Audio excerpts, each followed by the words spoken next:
안녕하십니까. 6월 1일 화요일 말씀 묵상 함께 시작하겠습니다. 벌써 6월이 되었습니다. 2021년이 시작된 것이 그렇게 얼마 안 된 것 같은데 정말 시간은 빠르게 지나가는 것 같습니다. 그리고 예레미야서도 이제 11장으로 들어갑니다. 하나님께서 계속해서 우리들에게 이 말씀을 통해서 도전하고 계십니다.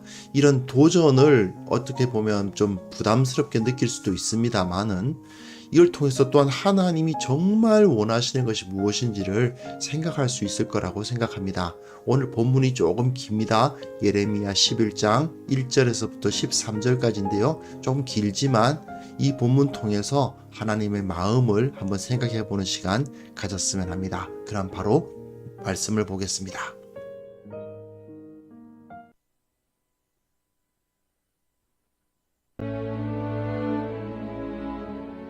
여호와께로부터 예레미야에게 임한 말씀이라. 너희는 이 언약의 말을 듣고 유다인과 예루살렘 주민에게 말하라. 그들에게 이르기를 이스라엘의 하나님 여호와께서 이와 같이 말씀하시되 이 언약의 말을 따르지 않는 자는 저주를 받을 것이니라. 이 언약은 내가 너희 조상들을 쇠풀무 애굽 땅에서 이끌어내던 날에 그들에게 명령한 것이라. 곧 내가 이르기를 너희는 내 목소리를 순종하고 나의 모든 명령을 따라 행하라. 그리하면 너희는 내 백성이 되겠고 나는 너희의 하나님이 되리라. 내가 또 너희 조상들에게 한 맹세는 그들에게 젖과 꿀이 흐르는 땅을 주리라 한 언약을 이루리라 한 것인데 오늘이 그것을 증언하느니라 하라 하시기로 내가 대답하여 이르되 아멘 여호와여 하였노라. 여호와께서 내게 이르시되 너는 이 모든 말로 유다 성읍들과 예루살렘 거리에서 선포하여 이르기를 너희는 이 언약의 말을 듣고 지키라. 내가 너희 조상들을 애굽 땅에서 인도하여 낸 날부터 오늘까지 간절히 경계하며 끊임없이 경계하기를 너희는 내 목소리를 순종하라 하였으나 그들이 순종하지 아니하며 귀를 기울이지도 아니하고 각각 그 악한 마음에 완악한 대로 행하였으므로 내가 그들에게 행하라 명령하였어도 그들이 행하지 아니한 이 언약의 모든 규정대로 그들에게 이루게 하였느니라 하라. 여호와께서 또 내게 이르시되 유다인과 예루살렘 주민 중에 반역이 있도다. 그들이 내 말 듣기를 거절한 자기들의 선조의 죄악으로 돌아가서 다른 신들을 따라 섬겼은즉 이스라엘 집과 유다 집이 내가 그들의 조상들과 맺은 언약을 깨뜨렸도다. 그러므로 나 여호와가 이와 같이 말하노라. 보라, 내가 재앙을 그들에게 내리리니 그들이 피할 수 없을 것이라. 그들이 내게 부르짖을지라도 내가 듣지 아니할 것인즉 유다 성읍들과 예루살렘 주민이 그 분향하는 신들에게 가서 부르짖을지라도 그 신들이 그 고난 가운데서 절대로 그들을 구원하지 못하리라. 유다야, 내 신들이 내 성읍의 수와 같도다. 너희가 예루살렘 거리의 수대로 그 수치스러운 물건의 제단 곧 바알에게 분향하는 제단을 쌓았도다.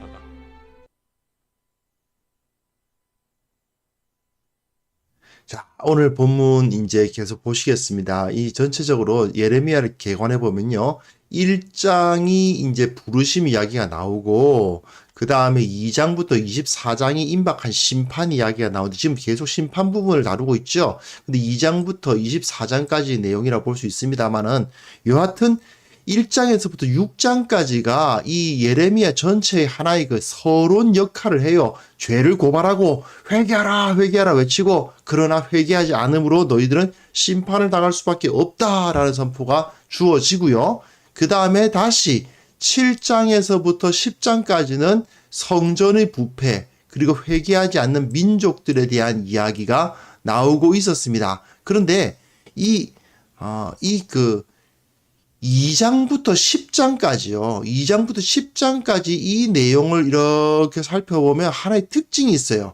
1장에서는 예레미야가 하나님을 만나가지고요. 나는 너무 아이라서 말할 줄 모릅니다. 이런 말을 하는 그 등장인물로서 나오는데 2장부터 10장까지의 내용에는 예레미야가 말씀을 전하고는 있지만 예레미야의 모습은 잘 안 나타납니다. 등장인물로서 하나님 앞에 예레미야가 어떤 하나님께 말씀을 한다든지 하나님 앞에 뭐 탄식을 한다든지 이런 이야기는 1장에만 나오고 2장부터 10장까지에는 거의 나오지 않았어요. 그냥 하나님께서 전해주시는 심판의 메시지를 계속 전하고 있는 그 심판의 메시지만 거의 기록되어 있어요. 그런데 이제부터 오늘부터 다루게 될 11장부터는 20장까지는요. 11장부터 20장까지에서는 예레미야가 꽤 자주 나옵니다. 그래서 하나님 앞에 탄식도 하고요. 나 너무 힘들다 이야기도 하고요. 어찌하여 이 사람들한테 이렇게 버리십니까? 라고 막 그렇게 불평도 하고요. 뭐 이런 표현들이 11장부터 20장까지는 나오는데요. 또 11장부터 20장까지는 또 둘로 나눌 수 있어요. 이제 뭐 전에는 어제까지만 해도 제가 여기를 3으로 치고 여기를 4라고 생각했었는데 이렇게 나누나 저렇게 나누나 큰 문제는 없죠. 일단 하나님 앞에서 예레미야가 등장하고 있는 이 부분 중에서 특히 11장에서부터 16장까지는 자기 백성, 가까운 백성, 하나님과 정말 가까운 존재였는데 그 가까운 존재를 버리시는 그런 모습이 나오거든요. 그리고 그 자기 백성을 버리시는 모습을 보면 왜 버리시나? 예, 또다시 11장부터 13장까지 내용은 그들이 언약을 어겼다.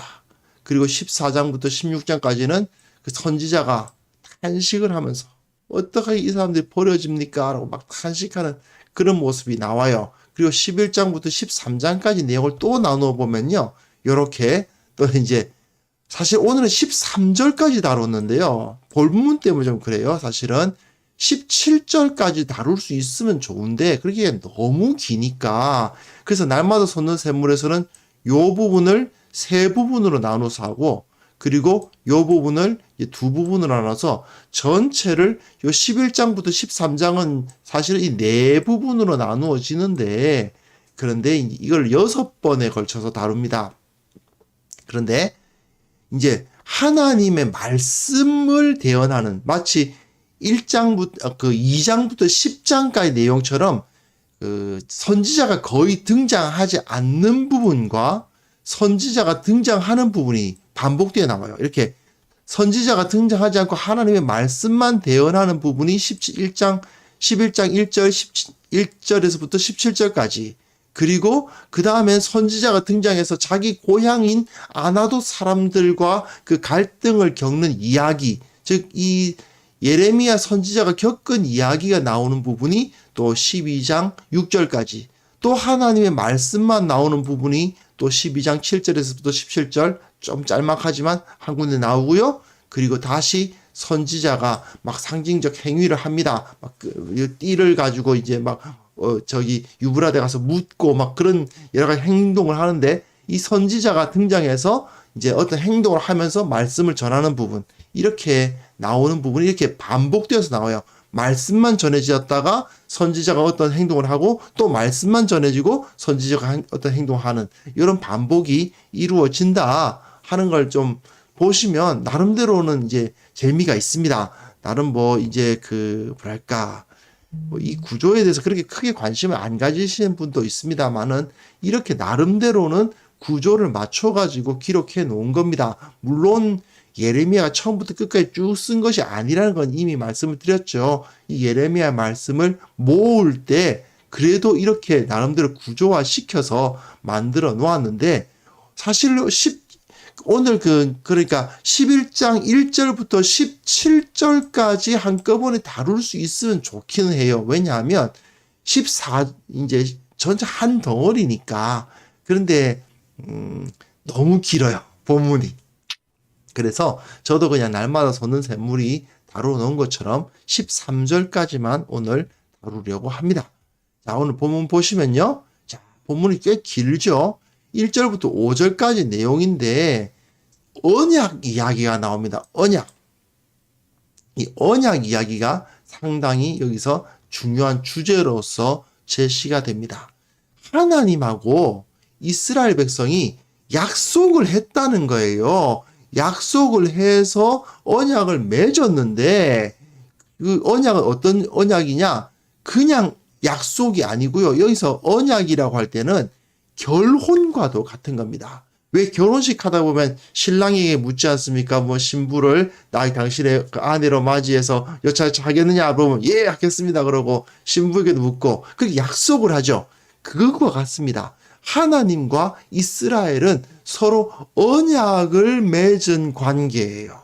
그렇기 때문에 이들은 서로 간에 특별한 관계가 들어간 겁니다. 이 특별한 관계가 되었다는 것이 뭐냐 하면 이제 이 언약은 내가 너희 조상들을 쇠풀무 애굽 땅에서 이끌어내던 날에 쇠풀무 그렇게 힘들던 애굽 땅에서 이끌어내서 내가 이러기를 너희는 내 목소리를 순종하고 나의 모든 명령을 따라 행하면 그리하면 너희는 내 백성이 되겠고 나는 너희 하나님이 되리라. 이게 언약이에요. 나는 너의 남편이 되고 너는 내 아내가 되겠다. 이것과 비슷해요. 나는 너의 남편, 너는 나의 아내 이런 것처럼 나는 너희의 하나님, 너희는 나의 백성. 이게 언약 관계인 거예요. 서로 간에 배타적인 관계를 맺어요.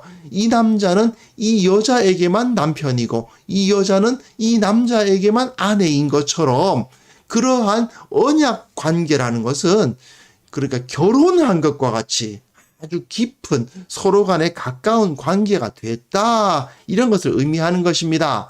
그런데 문제는 하나님께서 이 조상들에게 맹세를 하셔서 그들에게 젖과 꿀이 흐르는 땅을 주리라 한 언약을 하셨어요. 그런데 문제는 이 사람들은 분명히 그것을 아멘 여호와여 했어요.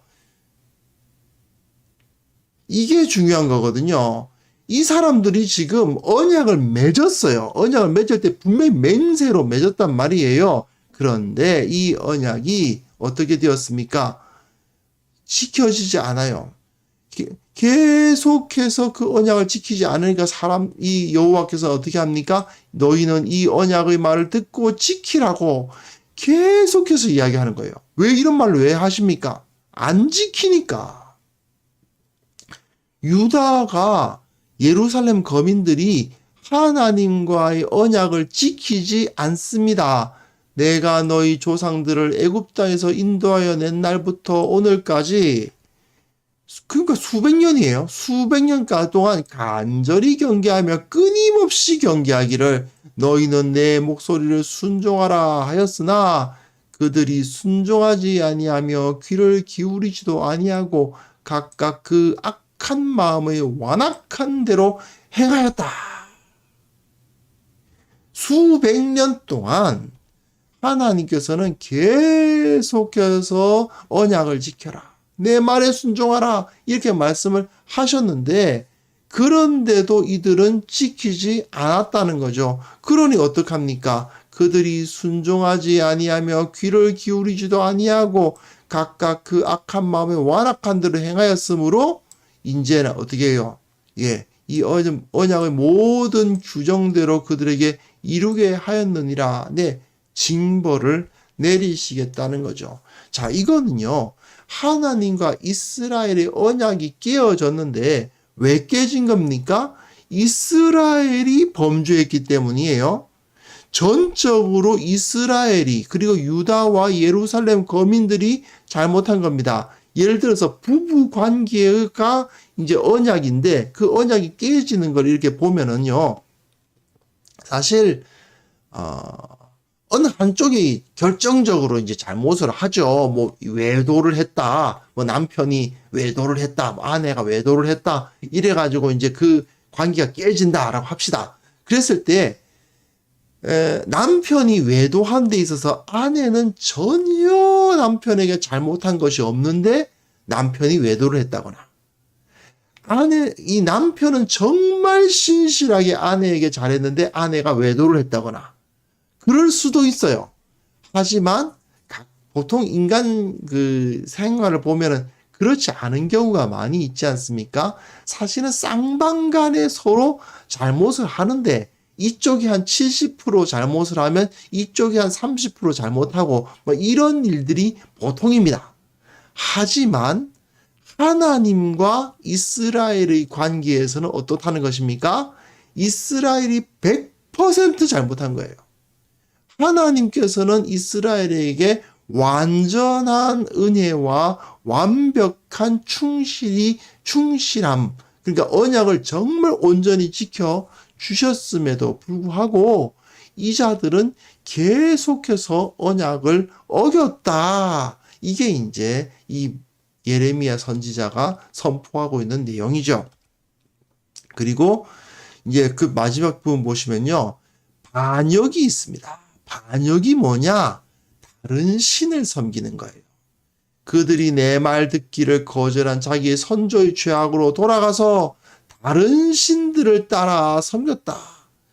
하나님과의 언약을 맺음에 있어서 십계명이 대표적인 것인데 그 법령 중에서 제1계명이 무엇입니까? 너는 나 이외에 다른 신들을 내게 있게 하지 말라. 이것이 1계명 아니었습니까? 제1계명부터 지키기를 거부하는 겁니다. 다른 신들을 따라 섬겨요. 이것을 남편과 아내라는 개념으로, 언약 개념으로 따지면은 뭐라고 말할 수 있어요? 외도죠. 바람 피운 겁니다. 사실 남편과 아내 사이에 여러 가지 문제가 있어서 다툼이 있을 수도 있고 싸움이 날 수도 있죠. 하지만 그들이 완전히 갈라서게 되는 이유로서는 잘 작용하지 않지 않습니까? 서로 타덕타덕 싸워도 그래도 남편이고 그래도 아내인데 하고 같이 있습니다. 같이 살아갑니다. 하지만 외도가 일어나면 어떨까요? 이건 같이 있기가 쉽지 않습니다. 그 외도도 말입니다. 한 번 어쩌다가 외도를 했다라고 하면 그래도 정말 그 배우자가 이해심이 깊고 해서 받아줄 수도 있는데 지속적이고 반복적인 외도가 이루어진다면 어떨까요? 같이 살 수 있을까요? 그럼 불가능하죠. 그런데 실제로 이스라엘 집과 유다 집이 그런 짓을 한 겁니다. 그야말로 지속적이고 반복적인 악을 저지르는 거예요. 유다 성읍들과 예루살렘 주민이 그 분향하는 신들에게 가서 부르짖고 있습니다.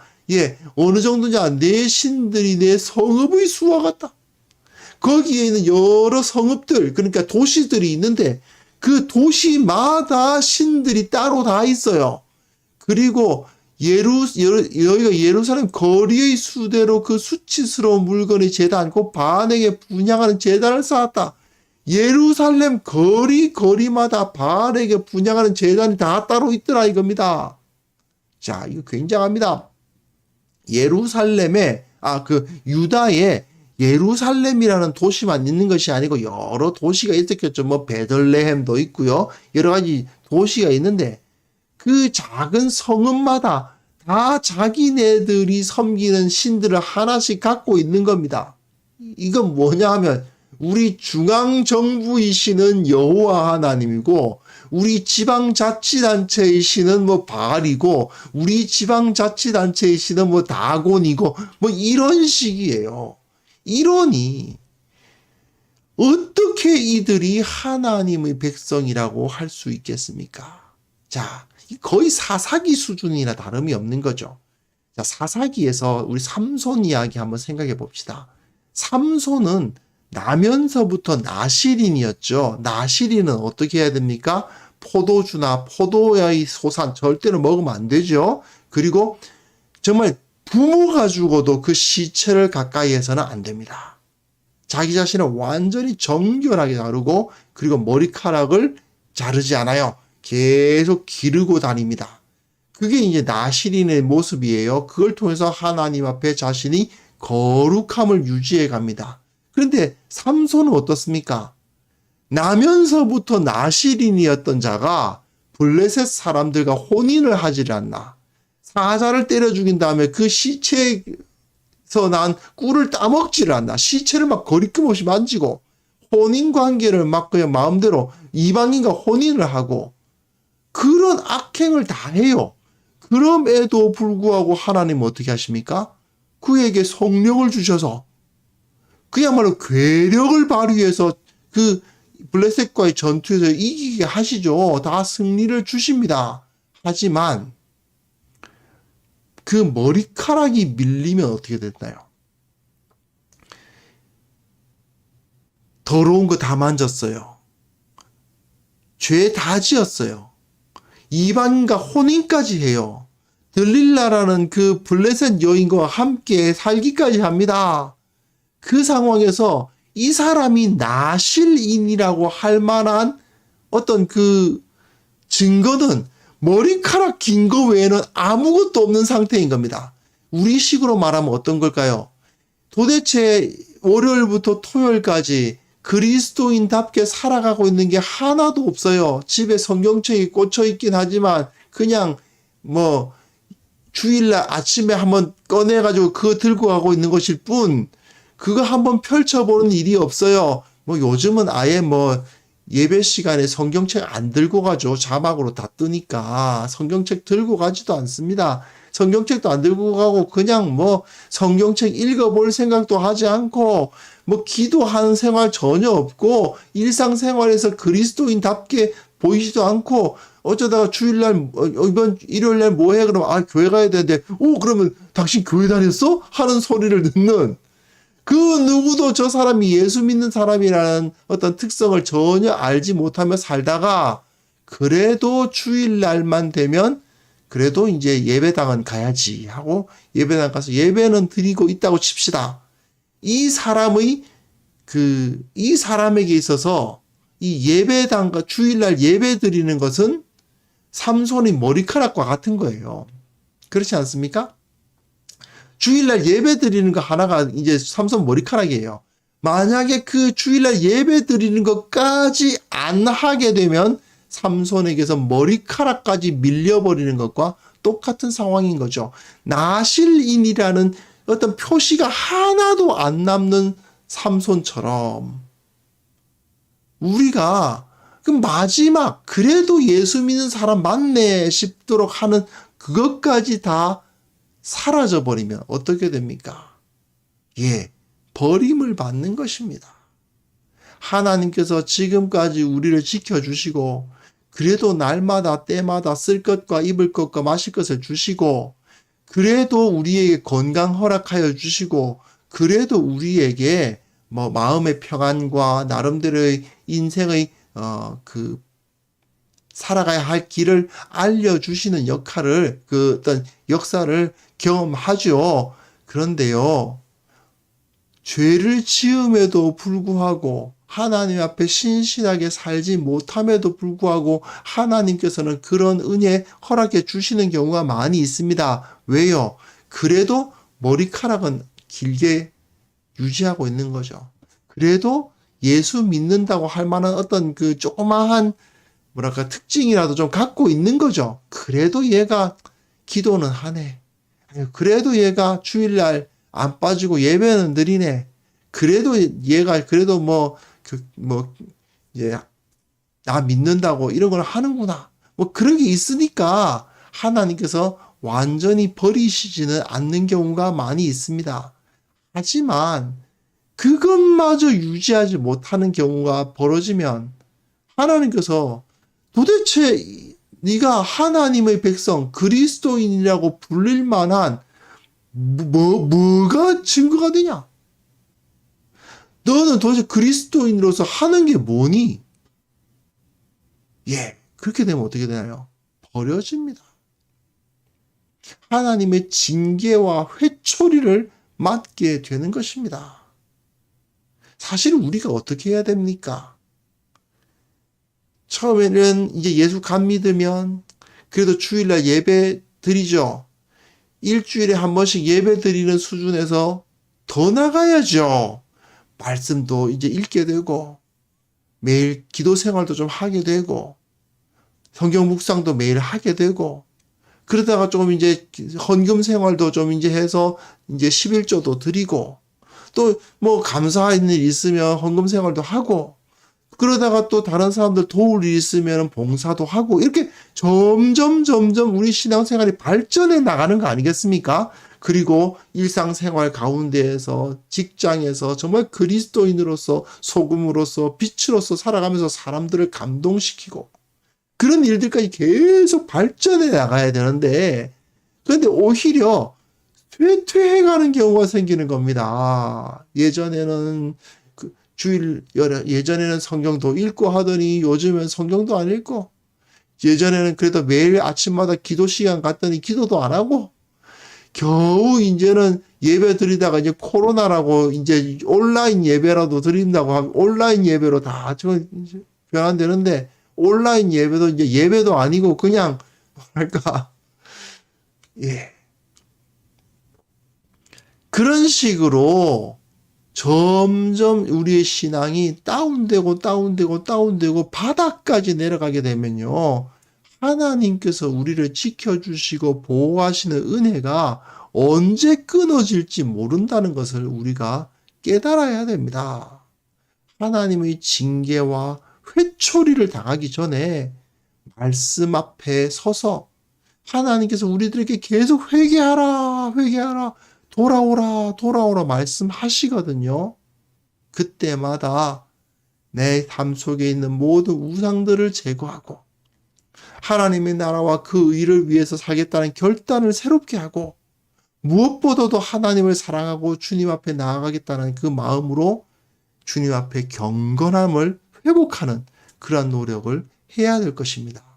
우리 성도님들이 어떤 삶을 살고 계신지 제가 어떻게 알겠습니까마는, 정말 주님께서 우리를 부르고 계신다는 사실을 깨닫고 이 시간 함께 기도하실 때에 좀 더 그리스도의 제자다운 삶, 좀 더 경건한 삶, 좀 더 주님을 기억하는 삶을 회복해 나갈 수 있기를 위해서 기도했으면 좋겠습니다. 기도하겠습니다.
하나님 아버지, 나의 삶이 예수 그리스도의 모습을 드러내는 삶이 되기를 원합니다.